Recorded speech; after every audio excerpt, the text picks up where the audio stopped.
오늘은요 시편 말씀을 보는데 우리가 지난번에 특별 기도하여 하기 전에 시편 말씀을 봤는데 시편 말씀이 네 편이 남아 있어요. 그래서 네 편 말씀을 계속 이어서 보도록 하겠습니다. 그리고 시편 끝나면 잠언 말씀 계속 이어서 봐나가도록 그렇게 하겠습니다.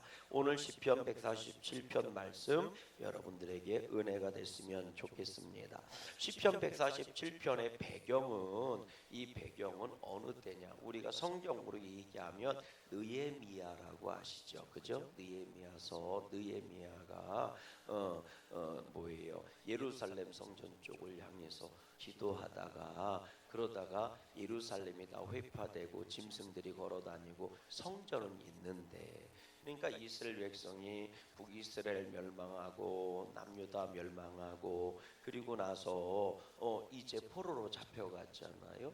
포로로 잡혀갔어요. 그렇게 한 50여 년의 시간이 흐른 거예요. 그래서 이제 포로 귀환 명령이 돼서 이제 귀환을 하게 되는데 돌아오게 되는데 그 돌아올 때 1차 포로 귀환 때 스룹바벨이라고 하는 총독이 데리고 와요. 그리고 나서 예루살렘 성을 짓기 시작하는 거예요. 완전히 무너졌던 예루살렘 성을 다시 짓기 시작하는데 그 주변에 있던 사마리아인이라든지 뭐 주변에 있었던 사람들이 그거를 반대하고 그리고 뭐 협작질을 하고 그러다 중간에 멈추기도 하고 그러면서 이제 우리가 잘 아는 것처럼 에스라 선지자 얘기도 나오는 거고 학개 선지자 얘기도 나오는 거고 스가랴 선지자 얘기도 나오는 거고 쭉 얘기들이 나와요. 그러다가 이제 느헤미야가 이제 성전이 그 와중에 이제 성전이 다 완공이 되고 그리고 이스라엘 백성이 성전 중심으로 해서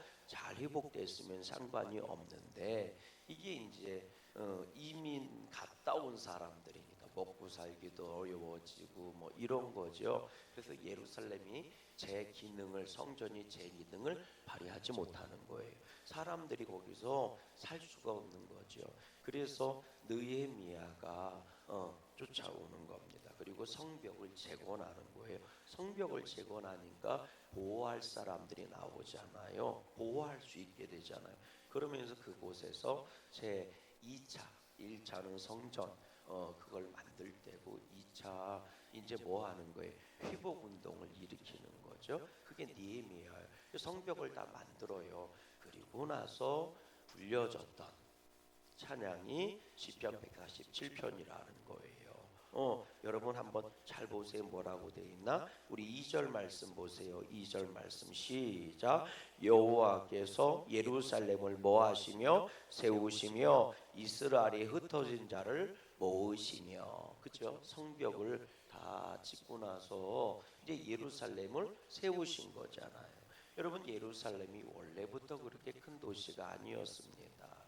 예루살렘은 조그마한 마을 수준, 조그마한 도피성 같은 뭐 그 정도의 수준의 그 정도 작은 도성이어서 작은 그냥 원주민들이 살고 있었던 작은 성이었는데 그곳이 큰 도시가 되는 거죠. 수도가 되는 거예요. 누구 때문에? 다윗 때문에. 그래서 작은 마을이 큰 도시가 되고 무너질 뻔했던 것들을 하나님이 지켜주시고 무너졌는데 다시 세워주시고 아멘. 하나님이 그렇게 해주신 줄로 믿습니다. 그러니까 20편 147편이 그걸 찬양한 거거든요. 그걸 찬양한 거예요. 그래서 예루살렘 성을 다시 회복시키시고 다 흩어졌던 백성들 여기저기 뿔뿔이 이거는 단순히 지역으로 흩어진 것만이 아니라 나라와 나라로 다 흩어졌던 이걸 디아스포라라고 그러거든요. 모든 민족이 흩어진 거예요. 우리식으로 얘기하면 일제시대 때 저 북한도 가서 살고 만주 가서 살고 하와이 가서 살고 브라질까지도 가고 일본으로도 끌려가고 뭐 저 상해로 가고 러시아로 가고 심지어는 2차 세계대전 그 세계대전 할 때 보면 거기 한국인들 얘기도 나와요. 그러니까 그렇게 뿔뿔이 다 흩어진 거잖아요. 그래서 다 흩어진 그걸 디아스포라라고 그래요. 이게 이스라엘만 가지고 있는 그 이름이거든요. 디아스포라. 그래서 다 흩어졌다는 거예요. 민족이 다 흩어진 거예요.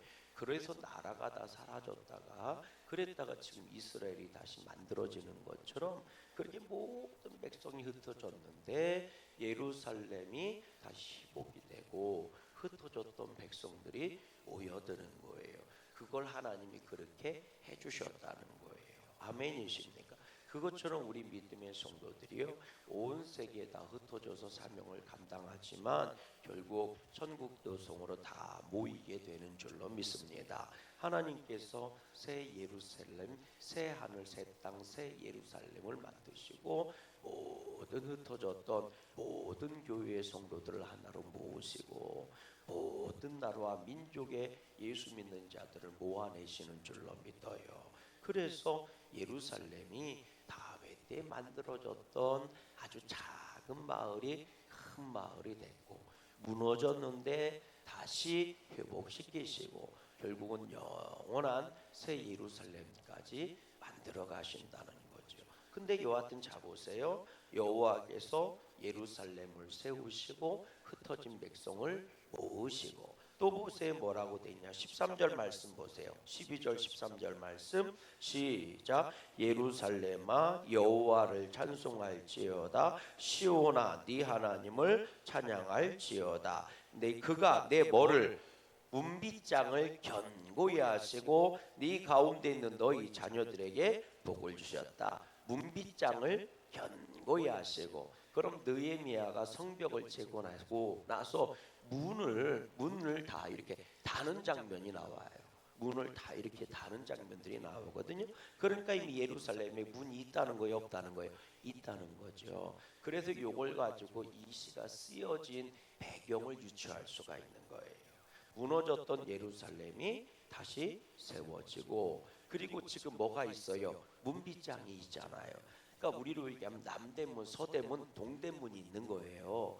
그러니까 성이 완성된 거예요, 완성된 거지. 그래서 느헤미야 때 혹은 느헤미야 이후에 회복된 예루살렘을 바라보면서 어떤 시인이 하나님께 영광을 돌리며 이 시를 썼을 것이다. 아멘. 혹은 그래서 학개나 스가랴가 쓴 게 아니냐 이렇게 추측하기도 합니다. 그러니까 요 시의 배경이 뭐를 근거로 하냐면 포로 이후에 귀환을 해서 성벽이 느헤미야 때 다 완공이 되고 그걸 바라보면서 하나님의 은혜가 충만했던 어떤 선지자나 어떤 백성이나 시인이 레위인이 이 시를 기록하고 이 시가 불려졌다는 거예요. 여러분 그것처럼 하나님이요 우리의 무너진 인생도 회복시켜 주시는 줄로 믿어요. 그래서 하나님을 찬양하는 거죠. 우리가 무너졌던 인생 회복된 게 구원의 역사 아니겠습니까? 그래서 하나님을 찬양하는 거예요. 그거와 똑같이 우리가 믿음이 무너지고 믿음이 시험 들어 쓰러졌다가 주의 은혜로 다시 뭐예요? 고치고 싸매물 받는 거예요. 3절 말씀 읽어보세요. 3절입니다. 시작. 상심한 자들을 뭐하시며 고치시며 그들의 상처를 싸매시도다. 상심했다라는 얘기가 뭐냐면 산산이 부서져서 조각났다 이런 뜻이에요. 네, 상심이란 말이 원어상 보면 산산이 부서져서 조각났는데 그거를 하나님께서 하나하나 맞추신 거예요. 하나하나 조각나고 부서진 거를 하나하나 맞추셔서 그 상처를 모아쓴 거에 싸매신 거예요. 우리식으로 얘기하면 접착제로 붙이시고 하나님은 바늘로 꼬매신 거예요. 네, 산산조각나 찢어진 그 옷을 뭐 한 거예요? 실로 바늘로 다 꼬매거나 혹은 산산조각난 이 도자기 같은 거를 본드칠해서 다 붙이신 거예요. 그래서 그게 요 얘기거든요. 상심한 자들을 고치시며 그들의 상처를 싸매주셨다. 누가? 하나님께서. 이스라엘 백성이 다 뿔뿔이 흩어져서 나라도 사라지고 다 그런 줄 알았는데 하나님께서 다 조각을 찾으셔서 하나하나 모아신 거예요. 다 싸매시고 다 회복시켜 놓으신 거예요. 그러니까 당연히 모든 것들을 다 알아요, 몰라요? 아시지? 조각 하나하나를 다 아시는 거예요. 아멘이십니까? 그러니까 도자기가 팍 깨졌어. 그러면 그걸 회복하려면 뭐가 있어야 돼? 도자기가 어떻게 생기고 그림이 어디에 붙어 있고 이런 걸 다 알아야 돼, 몰라야 돼요? 알아야 되죠. 그 조각 하나가 어디 있는지도 다 알아야 되는 거예요. 그래야 찾아내서 그걸 붙여놓을 수 있지. 그래야 온전히 완성할 수 있을 거 아니에요? 그래서 4절 말씀이 나오는 거예요. 읽어보세요. 4절입니다. 시작. 그가 별들의 수요를 세시고 그것들을 다 이름대로 부르시는도다. 아멘. 그게 요한계시록에서는 14만 4천 명이에요. 그게 그래서 구약의 모든 믿음의 성도들, 신약의 모든 믿음의 성도들을 완전하게 하나도 빠뜨리지 않고, 아멘. 저 밀림 저 구석에 있어도, 북한에서 예수님 있다고 저 아오지 탄관 그 지하 속에 들어가 있어도 하나님이 별들의 수를 세시고 그 이름을 다 아시는 것처럼. 그럼 누가 생각나요? 아브라함이 생각나죠. 네 후손이 하늘의 별처럼 많아질 거다. 그리고 그렇게 많아진 거예요. 근데 그 백성들이 뿔뿔이 흩어진 거예요. 그런데 주님은 그 하나하나가 어디 있는지 아시다는 거예요. 요거를 빗대어서 요즘 유행한 찬양이 나온 거잖아요. 잘 부르는 거. 별들의 수를 세시며 인자는 영원하도다. 상한 자를 고치시며 상처를 싸매시도다. 별들의 수를 세시며 인자는 영원하도다. 예루살렘아. 거기에 보면 비가 구름이 덮으시며 나오잖아요. 그죠? 그 찬양 그 시가 그대로 나오잖아요. 8절 말씀 읽어보세요. 8절 시작. 그가 구름으로 하늘을 덮으시며 땅을 위하여 비 준비하시니 예루살렘아. 기억나시죠? 이 찬양이 만들어진 그 시의 배경입니다. 요게 이런 거예요. 그러니까 그 시, 그 찬양의 내용이 뭐냐? 뿔뿔이. 그 찬양이 왜 우리 마음에 감동을 주고 은혜가 줬을까? 요 찬양이요. 그 코로나 때 교회들이 제대로 예배를 드리지 못하고 성도들이 다 흩어져서 그 SNS로 예배를 드리고, 여러분 그게 믿음의 디아스포라거든요. 근데 하나님이 다 기억하셨다는 거예요. 그리고 다 하나하나 부서진 그들을 다 모으신 거예요. 예루살렘으로. 그리고 다 조각을 붙이셔서 다시 회복시켜 주신 거예요. 그리고 거기에 구름을 보내시고 비를 내리셔서, 이른 비와 늦은 비를 내리시듯이 비를 내리셔서 모든 산들이 살아나게 하시고. 아멘이십니까? 그래서 이 얘기 나오는 거예요. 9절 말씀 읽어보세요. 9절 말씀이요. 시작. 들짐승과 우는 까마귀 새끼에게 먹을 것을 주시는도다. 아멘. 그리고 나서 그것처럼 11절 말씀 시작. 여호와는 자기를 경외하는 자들과 그의 인자하심을 바라는 자들을 뭐 하시는도다? 기뻐하시는도다. 아멘. 그들을 복 있게 하신다는 거예요. 그러니 예루살렘아 여호와를 찬양할지어다. 회복된 너희들이요 주님께 감사할지어다. 그러니 그분께 찬양하는 게 마땅한 것 아니겠느냐. 1절이요. 1절 시작. 할렐루야. 우리 하나님을 찬양하는 일이 선함이요 찬송하는 일이 아름답고 뭐하도다? 마땅하도다.